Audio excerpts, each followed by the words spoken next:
I'm like afraid of crocodiles. You right? should be. And you know what? I should be, because their jaws are like nothing else. They could just cut you in half. And they're just down the road from you, Carole. Well, they have very little legs. It'll take them a while. If they could swim. Yes, yes. I'm going to have nightmares tonight. Could they climb stairs?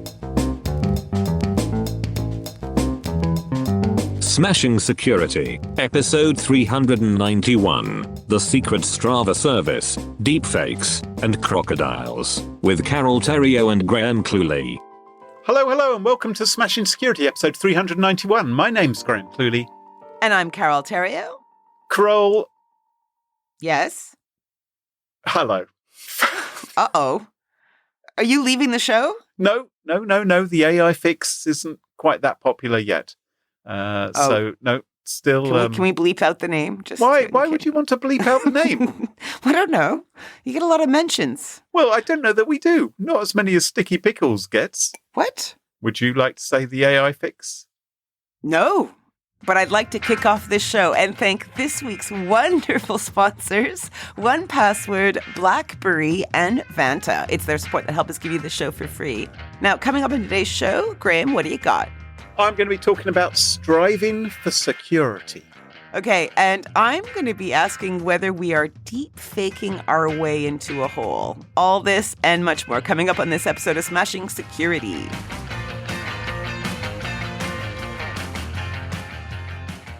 Now, chums, it may well have escaped your notice because it's been hidden under a bushel a little bit, this particular news, but there are some elections just around the corner. In particular, in the United States. Are you aware of these, Carole?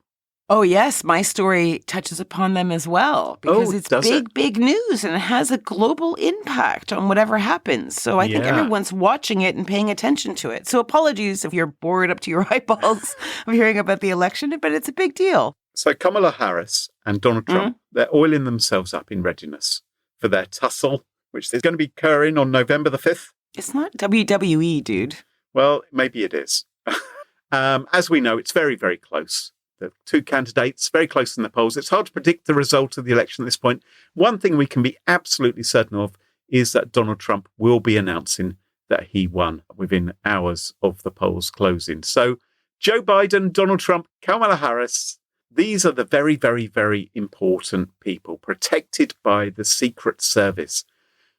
As are as well their partners, Melania Trump, Jill Biden, and whoever Kamala's married to. They're all protected because they're important people. We don't want them being bopped off. And it's just like the data at the heart of your company. You don't want your country's leaders or the potential next president to be deleted. And similarly, you don't want your data wiped, do you? You don't want it to be wiped out. Now, it looks like Donald Trump has survived. I think we're pretty clear about that, at least. And to have one assassination attempt against you could be considered misfortune. But to have two begins to look like carelessness by your security team, particularly so close to each other. So I think the question we have to ask ourselves is, how well are these individuals actually being protected? Well, okay. I have no idea where you're going with this. It's fascinating. Well, according to a report in French newspaper Le Monde, the state of security is less than so-so. You know, it's a bit comme ci, comme ça. Okay. It is not brilliant or fantastique. Brilliant. Because, yes, that is a new French word. Magnifique. Magnifique, indeed. Yeah. Because Le Monde says that bodyguards of world-leading political figures are carelessly leaking their location. These are the people. Unwittingly. Yes. Okay. Unwittingly, carelessly leaking this information. Of course, they are shadowing these top bods. It turns out highly confidential movements of the US President, Joe Biden, the two people campaigning to be the next president, Donald Trump and Kamala Harris, and other world leaders can be easily tracked online through the Strava. I knew it was going to be Strava. Fitness app. I knew it was going to be Strava. I was going to say Strava 30 seconds ago. So the bodyguards are using Strava. Le Monde says that the whereabouts not only of those people, but also Melania Trump and Jill Biden can be easily pinpointed by tracking their bodyguards' Strava profiles. We have talked about this before with the military. Yes. And why aren't they listening to the show? Back in episode 63, almost 7 years ago, we explained how Strava was revealing the movement patterns of soldiers. Yes. At military bases. About a year ago, we described how a Russian commander was shot dead while out for a jog, seemingly by Ukraine, because he was posting his runs on Strava. You think if you're going to be protecting and being a bodyguard for a VVVIP, as you said, yes, you would think, oh, maybe I'll leave my IoT watch at home. No, they want to get their steps in. They want to get their steps in. They're at the Pentagon, maybe. There's a lot of steps they have to do. They don't want to waste it. And if you're a bodyguard, you want to be fit. You're probably into fitness and running around. Of course you're into fitness. And you're probably showing your mates, right? Your other security guard buds. I did more than you did. I'm smarter. I'm cooler. I'm stronger. Do you think they do special exercises to strengthen their ears? Because they have those earpieces in all the time, don't they? To actually... You know what? I bet they do, because earpieces fall out of my ears all the time. When I had earbuds, they just fall to the floor constantly because my ears are the wrong shape. So I bet I could probably build muscle in my cartilage somehow. So it's not just the presidents and world leaders. As I said, it's also their partners. So yeah, Melania Trump, like I said. Normally, of course, that's not a problem with Melania Trump because she's highly unlikely to be in the same place as her husband. But it's still a risk that she could be kidnapped, which could be very unpleasant for her. Especially if her ransom is paid and she's returned to Mar-a-Lago.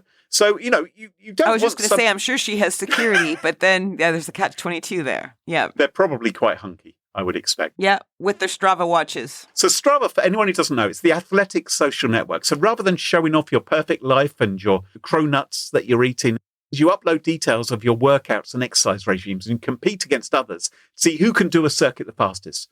And yes, it can be handy to find out other people in your city, where they're running, where a good run or a track might be. But of course, if you're sharing this information a little bit carelessly, if you haven't got your privacy locked down, along come journalists from Le Monde and they find out what you're up to. Mm-hmm. And it's not just Americans. Le Monde found out that bodyguards of French President Emmanuel Macron, what they're up to. Is he having long lunches with a glass of wine at some bistro? Oh, that'd be in gorgeous. Paris. Maybe some cheesy French onion soup. It'd be wonderful, wouldn't it? And also Vladimir Putin. Wow. Now, I don't think it's his Strava, as far as I know. Le Monde says it has traced the Strava movements of Emmanuel Macron's bodyguards to determine that the French president spent a weekend in a Normandy sea resort in 2021. The trip was meant to be private, wasn't listed on his official agenda. They knew he was there because his bodyguards were there. In another example, they used an agent's Strava profile to reveal the location of a hotel where Joe Biden stayed in San Francisco for talks with the Chinese president last year. A few hours before Biden's arrival, the agent went jogging from the hotel and used Strava to trace his route. In all, they identified 26 US agents, 12 members of the president's security group, 6 members of the Russian Federal Protection Service, all with public profiles on Strava, all sharing their locations online, even during official trips. What do you make of it, Carole? 2 things. One, wow. Like, wow. In this day and age. Other side of me, totally can see that happening. 100%. Even though it's years after this was first revealed. And here's the thing, right? Here's the thing. If Le Monde is able to work out and able to track where these people are, this must surely be known about by intelligence agencies of other countries. So I'm sure other countries are tracking. You got to find out which countries don't have Strava leaking bodyguards. Yeah. And they're the ones that have been told. But seeing as intelligence agency must know about this, why aren't they ensuring that their own leaders are better defended by their security teams and are not allowing this to happen? The US Secret Service says its staff aren't allowed to use these kind of devices while on duty, but they don't prohibit them for personal use while off duty. So, of course, you're not on duty 24 hours a day. you'll be doing shifts. So you may go out for a bit of exercise after looking after the president for a bit, and you go for a run round the block. And these were open profiles, completely open, not like shared with my contacts that use Strava too? Apparently completely open.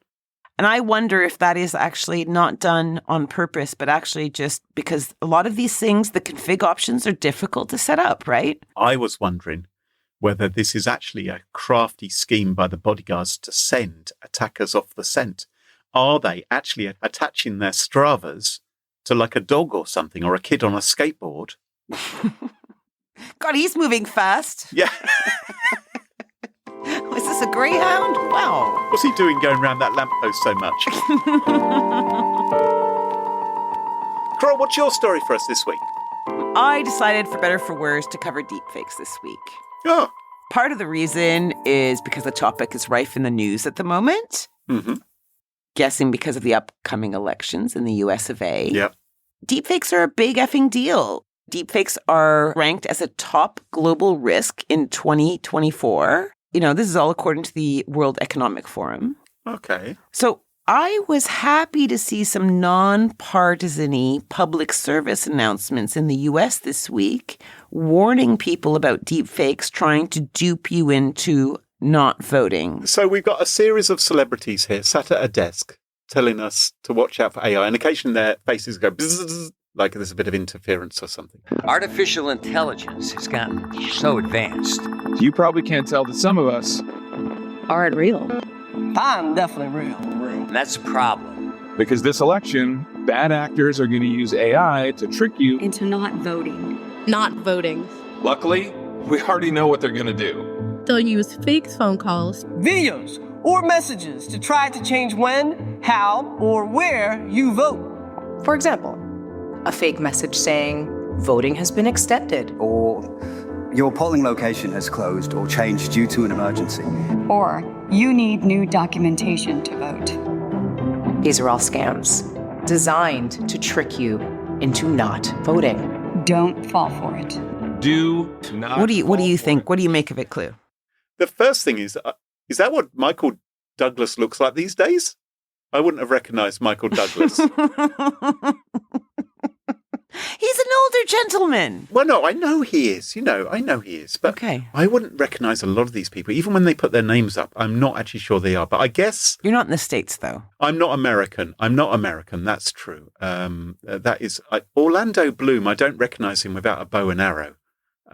So... Celebs aside, do you think it's a good ad that educates people about AI and deepfakes? It's a very simple message. What it's basically saying is AI can be pretty convincing, doesn't it? Yeah, and it's going to maybe try to convince you not to vote. Or because you think all these famous people are talking to you, but in fact it turns out at the end that they're, I don't know, some cheap actor or something.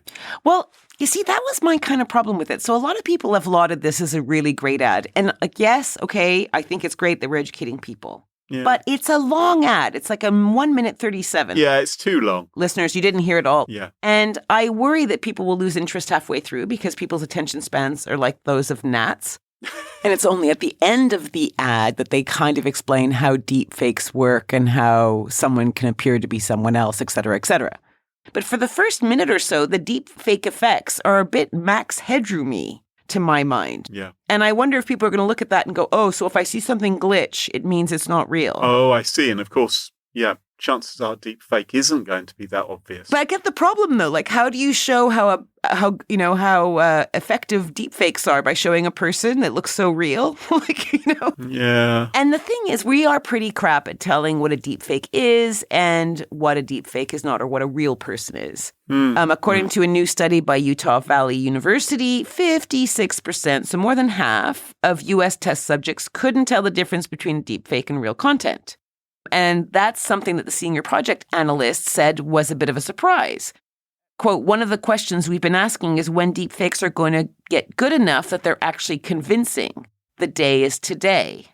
Now, I heard this, but I'm thinking, I remember research in 2021 that found that as humans, we're biased towards mistaking deepfakes for real people. Because typically when we see a person on the screen, we think it's a real person. And we also overestimate our ability to tell whether something is deep fake from real. And I think when something's moving as well, video, you're less likely to think it's fake than a photograph, aren't you? Because we're used to things being photoshopped. But the truth is that deep fake now, when you have a deep fake video, if there aren't any obvious glitches, you do kind of believe it, don't you? Okay, let's see how good you actually are. Why don't we go and visit the Northwestern AI-generated or real experiment? They're going to show you a series of images. You have to guess whether it's real or fake, and they'll tell you whether you're right or wrong. Listeners, this is in the show notes if you want to try it for yourselves.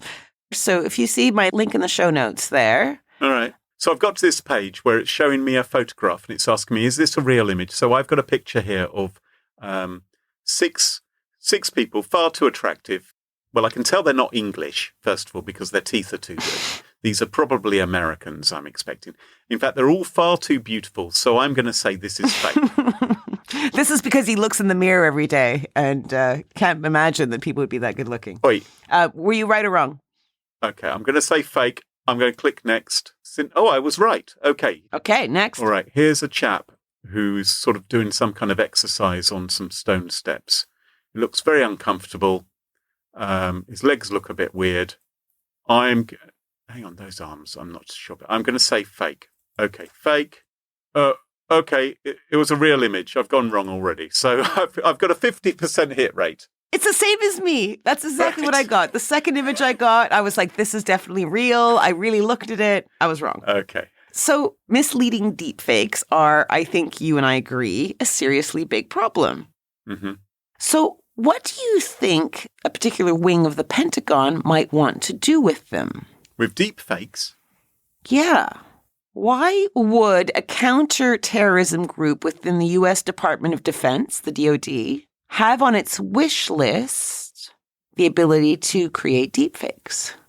Well, I imagine they might want to use them as for misinformation purposes. It's a weapon which you could use against other countries. That's one reason why the military would want deepfakes, just like they may be worried about them being used against them. They didn't say that in those words. Well, no, they never do they? I think what they said is pretty interesting in itself, though. So what they say is, in this wish list, they are reportedly seeking, quote, technologies that can generate convincing online personas for use on social media platforms, social networking sites, and other online content for use by special operation forces.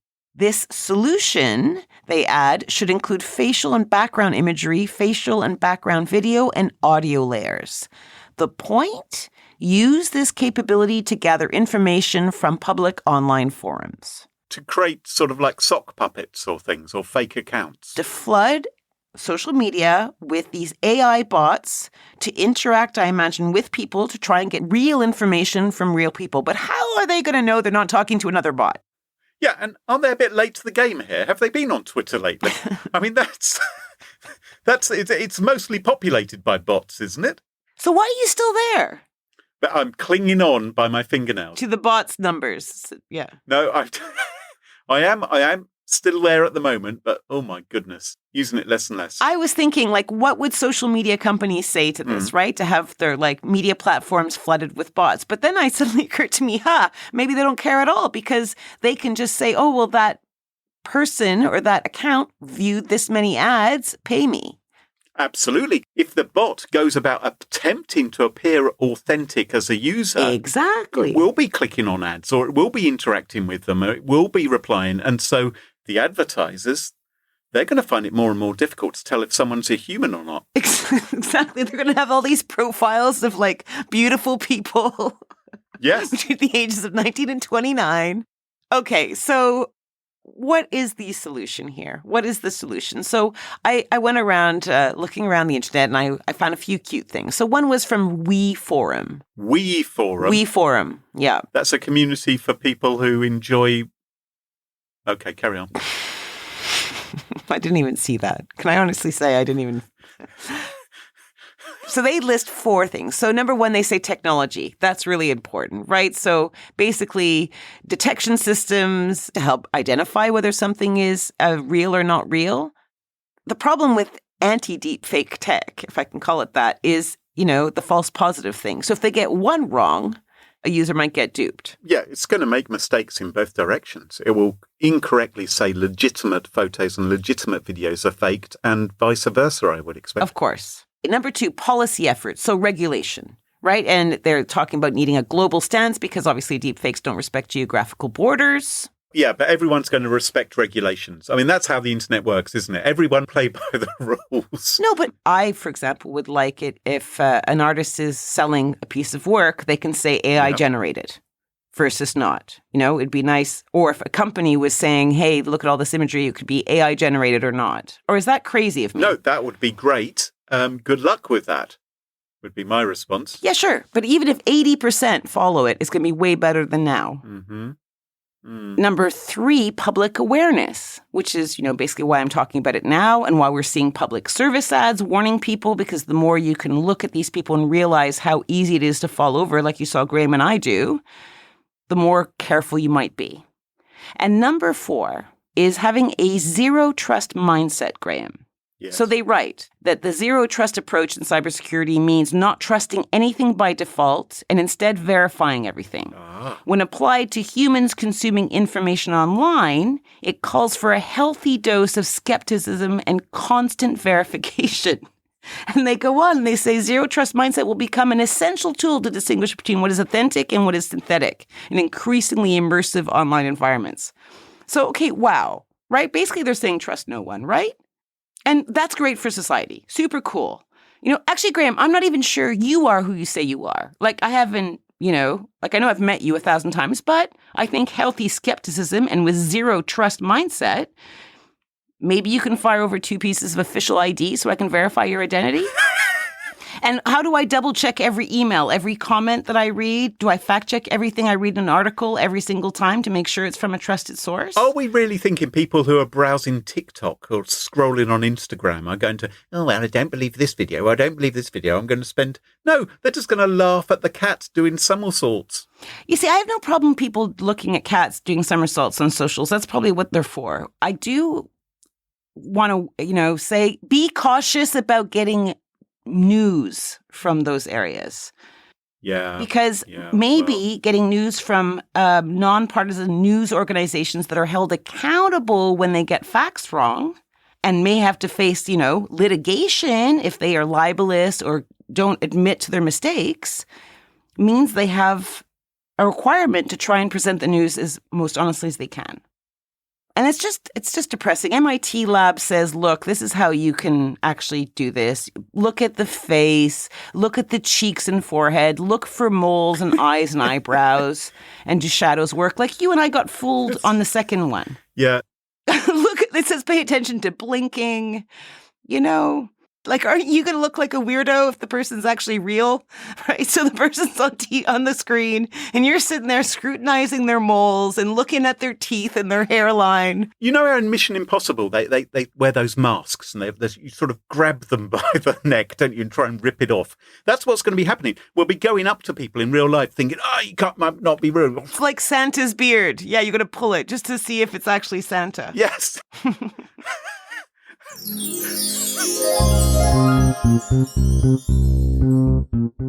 Wouldn't it be nice to have secure communications through a critical event, be it a cyber attack, an extreme weather event, or even civil unrest? Wouldn't it be nice to know that you are communicating to the right people so you can deploy resources to areas where they are most needed?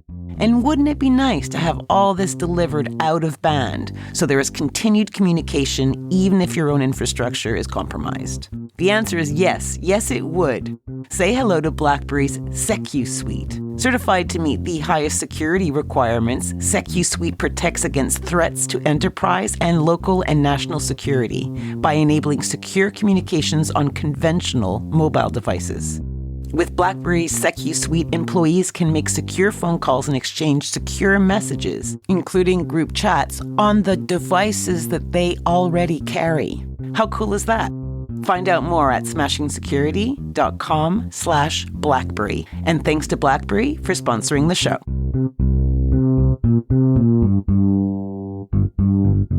Whether you're starting or scaling your company's security program, demonstrating top-notch security practices and establishing trust, is more important than ever. Vanta automates compliance for SOC 2, ISO 27001 and more, saving you time and money while helping you build customer trust. Plus, you can streamline security reviews by automating questionnaires and demonstrating your security posture with a customer-facing trust center, all powered by Vanta AI. Over 7,000 global companies like Atlassian, FlowHealth and Quora use Vanta to manage risk and prove security in real time. Get $1,000 off Vanta when you go to vanta.com/smashing. That's vanta.com/smashing for $1,000 off. Quick question. Do your end users always, and I mean always without exception, work on company-owned devices and IT-approved apps? I didn't think so. So my next question is, how do you keep your company's data safe when it's sitting on all of those unmanaged apps and devices? Well, 1Password has an answer to this question, and it's called Extended Access Management. 1Password Extended Access Management helps you secure every sign-in for every app on every device because it solves the problems traditional IAM and MDM can't touch. Go and check it out for yourself at onepassword.com/smashing. That's onepassword.com/smashing. And thanks to the folks at 1Password for supporting the show. And welcome back. And you join us at our favourite part of the show, the part of the show that we like to call Pick of the Week. Pick of the Week. Pick of the Week. Pick of the Week is the part of the show where everyone chooses something like. It could be a funny story, a book that they've read, a TV show, a movie, a record, a podcast, a website or an app. Whatever they wish. It doesn't have to be security related necessarily. Better not be. My pick of the week this week isn't security related. I had some children come to visit me. A friend popped round with some children over the half-term holidays. And I thought, what shall I do with these children? First, how old are these kids? Oh, they're about 10 and 8, I think they were. Right, okay. Yep. And so I thought, okay, I know what to do.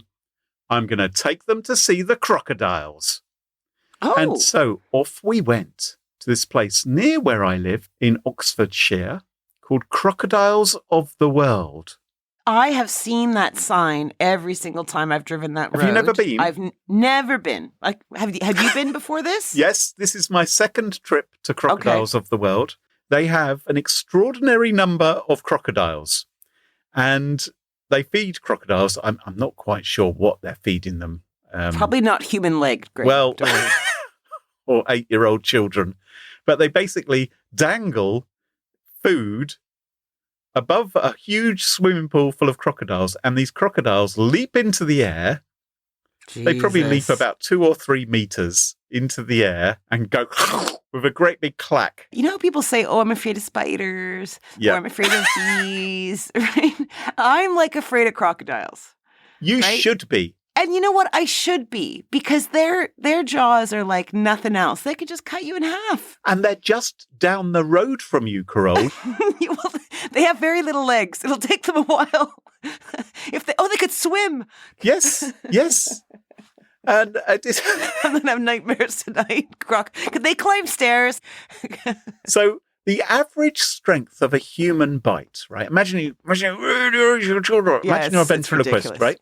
162 pounds per square inch, 162 psi, right? Mm-hmm. Crocodiles have a bite of over 5,000 pounds per square inch. Yeah, I know, they can cut you in half with their little mouths. They've possibly got the strongest bite of any animal, much more than hyenas, much more than sharks. Some people say killer whales. Sorry, I shouldn't call them that. Orcas, I believe is the politically correct term. Yeah, they've been pretty angry recently. They've been pretty moody. I don't blame them. Some people say they've got a PSI of 19,000, which is about 4 times what the crocodile has. People or AI?